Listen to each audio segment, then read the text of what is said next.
Shalom. Assalamualaikum warahmatullahi wabarakatuh. Om Swastiastu. Namo Buddhaya. Salam kebajikan. Hai Sobat Genre, hari ini Syah mau bahas tentang POP dan stunting. Hubungannya apa nih? Tentu ada hubungannya teman-teman. Tapi apa? Coba deh kalian tebak.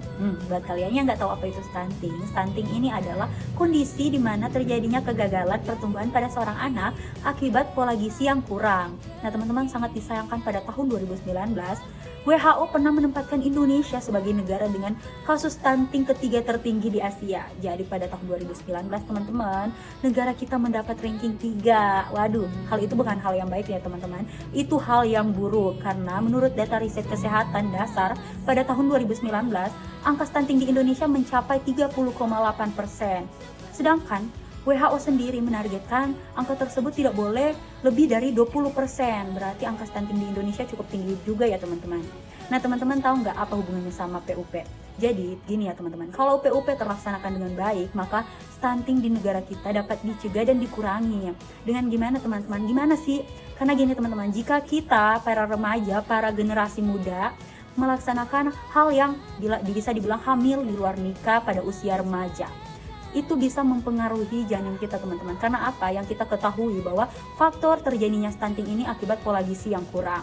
Dan pola gizi yang kurang ini terjadi karena apa? Karena seorang ibu yang tidak memenuhi atau mengkonsumsi makanan-makanan yang tidak sehat, sehingga janinnya tidak mendapatkan gizi yang cukup. Nah teman-teman, hal itu terjadi karena apa? Bisa saja kita lihat dari faktor ekonomi. Mungkin ekonomi yang tidak mencukupi sehingga sang ibu tidak dapat mengkonsumsi makanan-makanan yang sehat. Karena apa? Karena mereka masih muda dan mungkin pendidikan yang belum selesai membuat mereka mendapatkan pekerjaan yang bisa dibilang tidak dapat mencukupi kebutuhan mereka.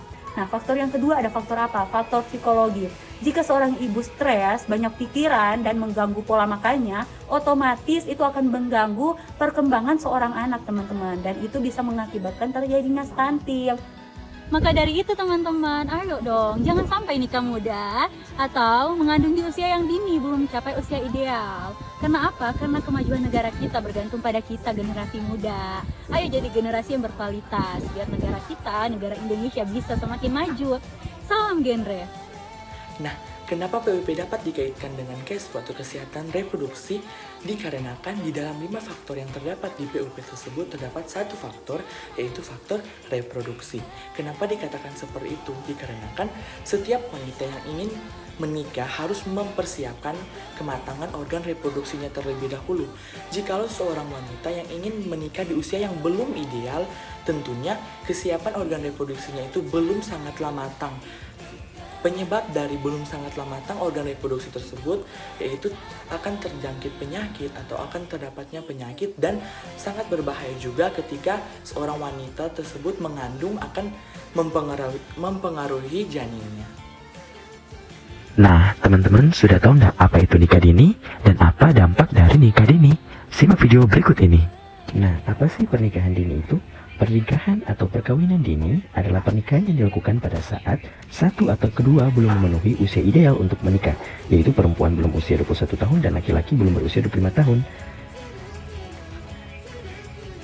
Sedangkan pernikahan atau perkawinan anak adalah perkawinan yang dilakukan pada saat salah satu atau keduanya masih berusia anak, yaitu kurang dari 18 tahun. Nah, sebaiknya pernikahan itu ideal dilakukan oleh perempuan adalah 21 tahun dan laki-laki berusia 25 tahun. Kenapa?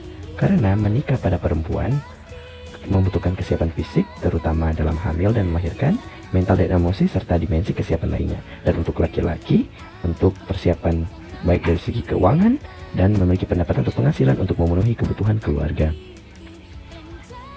Apa sih dampak dari pernikahan dini? Yang pertama, ada aspek ekonomi dan sosial. Nah, seringkali mengalami masalah perekonomian yang berperan pada mewujudkan ketahanan dan kesejahteraan keluarga.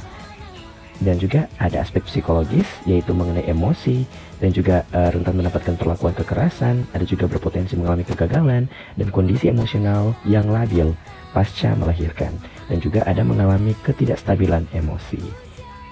Untuk dampak pendidikan sendiri, pernikahan dini cenderung menyebabkan pelakunya mengalami putus sekolah.